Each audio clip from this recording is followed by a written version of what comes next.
Well, hi, I'm John Hart and welcome back to Mr. America Hart.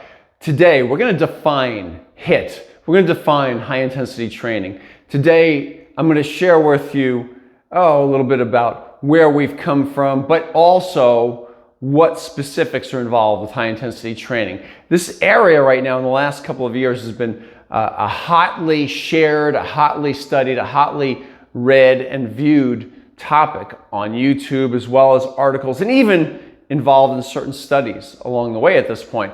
Now, why is this so interesting? Well, the aspects of HIIT that I'm about to describe to you, I'm going to give you four major components of high intensity training so we can easily define it. When you see these things, then you know that we're talking about high intensity training. But what was it that drove me to say, we need to define this? Well, I had the other day a client that I was training, 81 years old, okay? And this man, beautiful man, great inquisitive personality, and does his research. You know, he's online, he's reading books, he's checking out articles. He goes to the National Institute of Health and reads articles even from them. So the thing that hit me was when he asked me and said, are we doing HIIT? I realized I never defined it for him. I pretty much had said, let's start training. He trusted me, he was referred to me, and he just wanted to make progress. And we have been making great progress. And he works out twice a week, and his workouts last about 40 minutes. And he's in and out and gone and has gained muscle at 81. And not just that, but his strength and his ability to conduct his lifestyle in general has gone way up. That's it, quality of life, we could say. So let's break it down now. How did I break it down to him? And I'm going to do the same with you. Okay, by far and away, the number one aspect, the number one factor involved in high intensity training is giving an ultra high effort on the last repetition of any given set, of any given exercise. Okay, so there are some inherently that there's a risk to benefit ratio that's just terrible. And we don't want to take it too far. Okay, when we're talking about doing squats, barbell squats, Smith machine squats, any kind of squats like that, where you have a weight on top of you, not a goblet squat, not a Bulgarian split squat. You can always drop the dumbbell, it's not a big deal. But when we're talking about a bar up on your back, potential is there for dangerous things to happen. You don't want to push it to the very end where the form may be compromised, okay? So we don't want to do that. Stop 1 rep short on squats and deadlifts, those two movements. We want to keep really great form. And by the way, it's assumed that we're talking about using great form. I want to point that out right from the start. We're going to get back to that one later. So giving an ultra high intense effort on the last repetition of any given set means that when you get to the end of a set, you're going to go for it regardless of what your brain thinks or says to you. It may be saying to you, you're not going to get this one, and that's okay. You go for it anyway. The objective, if we're talking about doing, a curl, right? Curling the weight up. The objective is you want to curl the weight to the point where the weight won't move anymore. It just stops. And you keep working against it for a few seconds to be sure that you got the last possible repetition in great form. You don't cheat it up, heave it up, swing it up just to complete the rep. That means nothing. The objective is to take that muscle to the point where it's just not going to do it anymore. That's called momentary muscular failure. We just defined momentary muscular failure. In the moment, it's failed to complete a full rep. That is the minimum location, the minimal objective is to get to the point where you cannot complete a full, complete rep in great form. Again, it's assumed you're going to use great form. So far, we're good. So that ultra high effort, going for it, even when you think you're not going to get the next repetition, is mandatory. Okay? It's called effort.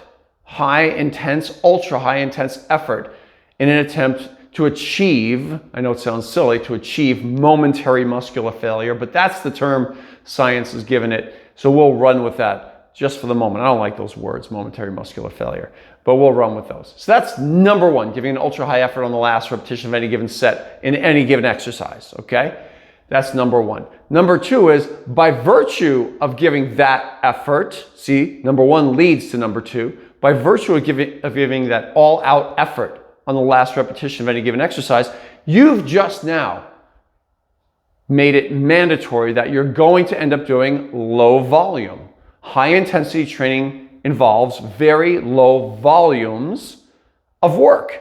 You can't do 20 sets of body part if you're taking each set, working sets, to that end, to the point where momentary muscular failure has been achieved. If you do such a thing, I'm talking about working sets now. I'm not getting caught up in the weeds about, oh, all these warm-ups count as work sets. No, they don't. No, they don't. Depending on how you warm up, and I'm addressing that as well right here. If you want to warm up and do a set of 20, a set of 15, a set of 12, increasing the weight, pyramid fashion, each successive set, then yeah, you're doing a lot of repetitions. You're getting a pump in the muscle. I'm not talking about that. That's not warming up. That's a form of working out right there.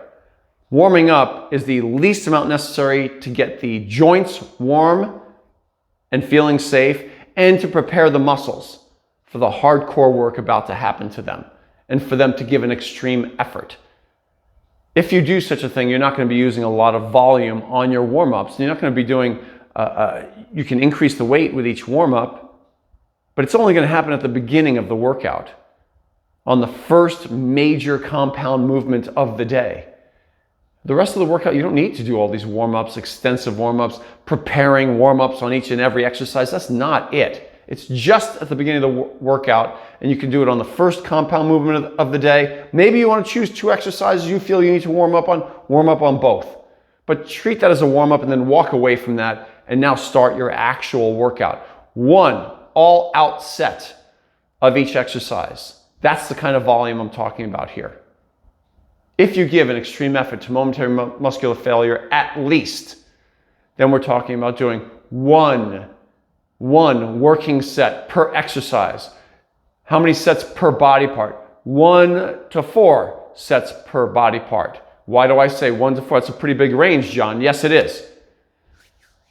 Why 1 to 4? Well, if we're talking about doing something like your bicep can handle doing one all-out set to momentary muscular failure and beyond.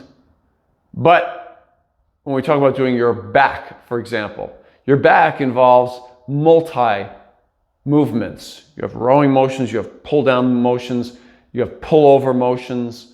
All of those motions for your back, you could do one working set of each one within a given workout. Now we're talking about doing 3-4 sets per body part right there. I'm not even counting working your traps, working your lower back. I'm just talking about your lats, okay? That should be about 3 working sets. Indirectly, you've worked your biceps pretty hard when you've done those 3 working sets of back. Therefore, your biceps, the smaller muscle, which is being used extensively when you do back work, indirectly when you do back work, you get it? Cannot handle and should not have to do more than 1 working set, 2 at most, okay? With maybe 2 different movements. But keep in mind when you arrange your workouts, and by the way, if you want to have a cool way to arrange your workouts, if you want to get a hold of my training courses, I'll put the link down below. You can go to hitwithmramericaheart.com/course. And I'll put the exact URL down below in this video description. Okay, I'll even flash it across the screen for you. Be precise with that link you hit. And you can get my courses that'll show you how to arrange your workouts and also any recommended repetition ranges for each exercise. There is that to consider as well. So all the way at this point, I'm on number 2. Number 1 was training momentary muscular failure. Number 2 is by virtue of doing that, you're going to be using a low volume of exercises and sets per body part, anywhere from 1 to 4 in a given workout. And then number 3, by far and away, this leads to and necessitates at some point in time training to momentary muscular failure It will work very well for a time, but then you're going to need something a little bit more intense. Your body will start to get used to it. It'll adapt to training to momentary muscular failure. And that's when you can install things like forced reps, having a partner push you through for 1 or 2 more reps at the end of a given set after you've hit momentary muscular failure. You have a partner gently help you through that range of motion. The muscle fibers are failing at that point, but there's still some firing very hard, and those can get stimulated to the point where you cannot lift it anymore, and your partner is actually trying to help quite a bit. Those are forced repetitions. Or you could just simply do a drop set and lighten the weight up quickly, pick the weight back up, and go again. Lighten it up just a little bit, not a bunch, and get a few more repetitions that way.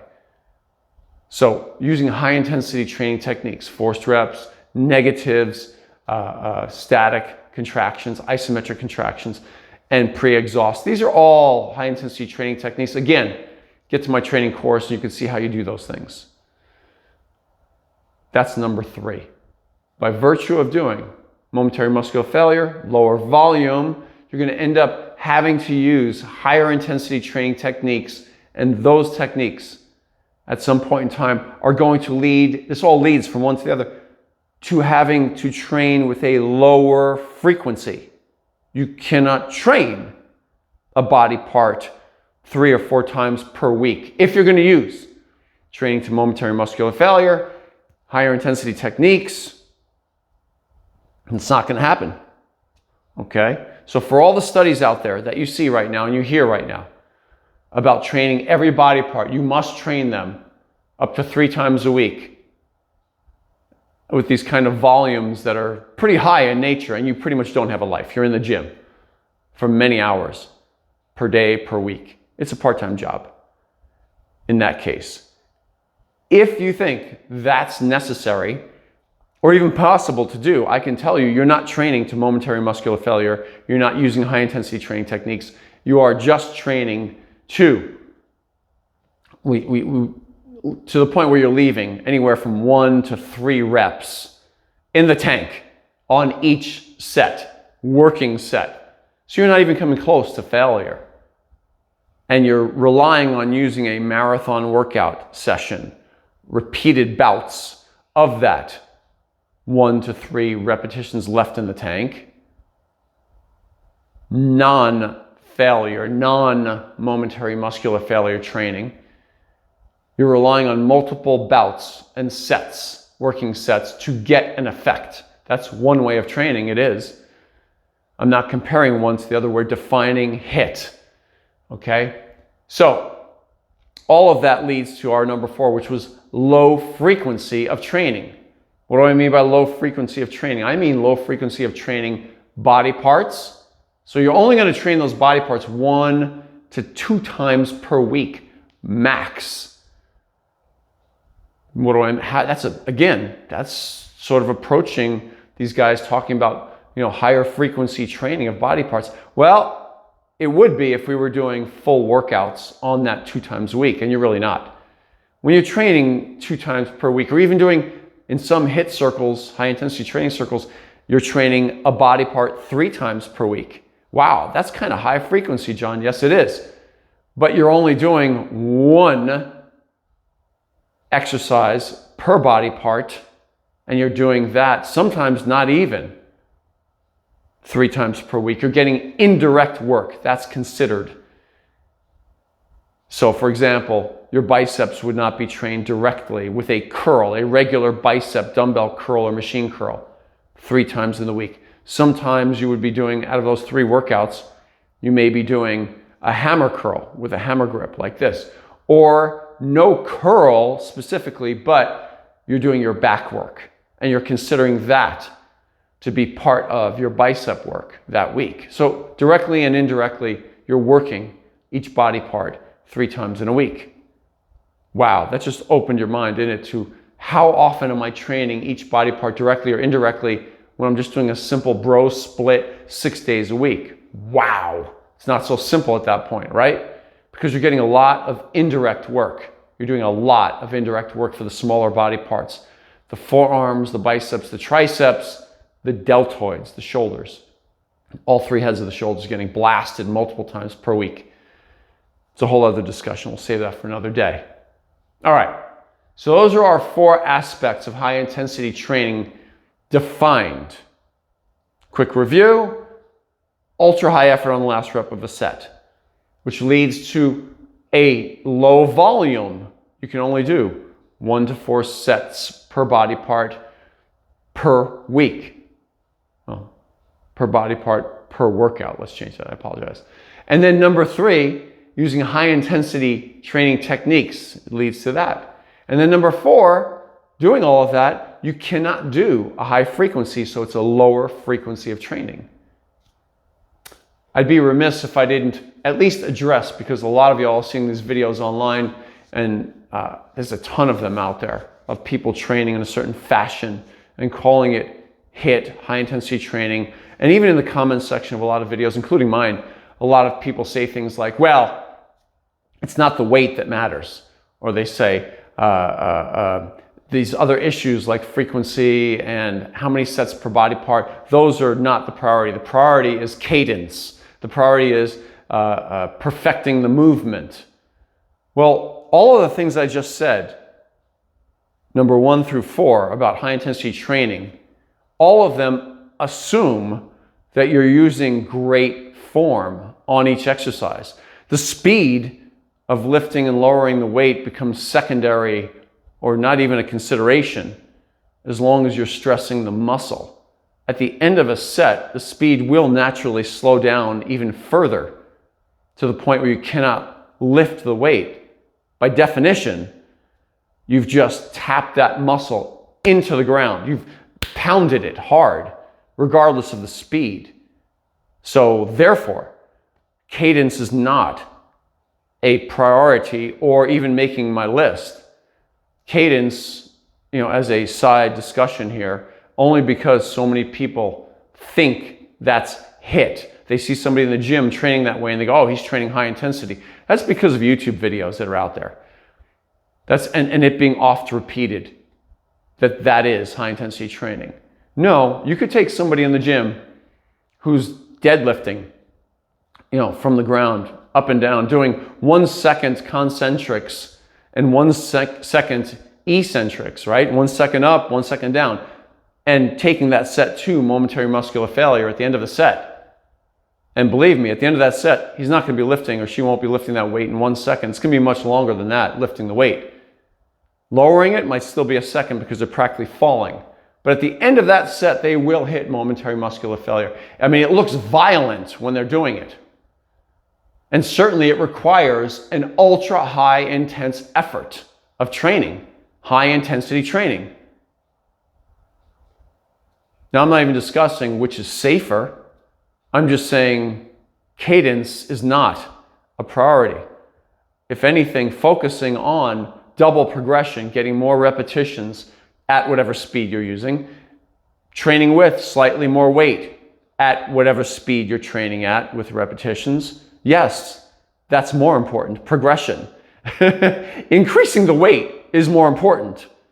Doing more repetitions with the weight within a given repetition range is more important. The focus on going slower when you will be slowing down at the end of a set no matter what you do is frivolous. It's frivolous. It's just not the case. So let's just end it at that right there, that cadence, tempo is not the primary consideration in high intensity training. For some reason, I find it to be a little bit disingenuous when people start saying things like that. What they really are saying is they don't want to lift massive weights. They don't want to lift big weights for them, relative to them. They want to prioritize lifting even slower because they have fear of lifting a bigger weight. A lot of us who have been training for decades have not injured our bodies lifting pretty big weights. So that's pretty much it today. From my heart to you, John Hart. Again, if you want to get my training courses, go to the link down below in the video description. HIIT with MrAmericaHart.com/course. Get it. Take a look at it. You'll see how you can organize all of your workouts. Okay? And that's it for today. Before you go, off to my left, you're going to see that disc pop up right there. That disc is the subscribe button for my channel. Please give that thing a tap. Down below and off to your left, you're going to see a thumbs up button. Now, please, the YouTube algorithm loves when that thing lights up. Tap it hard. Okay? One time, boom. Give that thing a tap. The YouTube algorithm loves it, and I do too. I'll see you next time.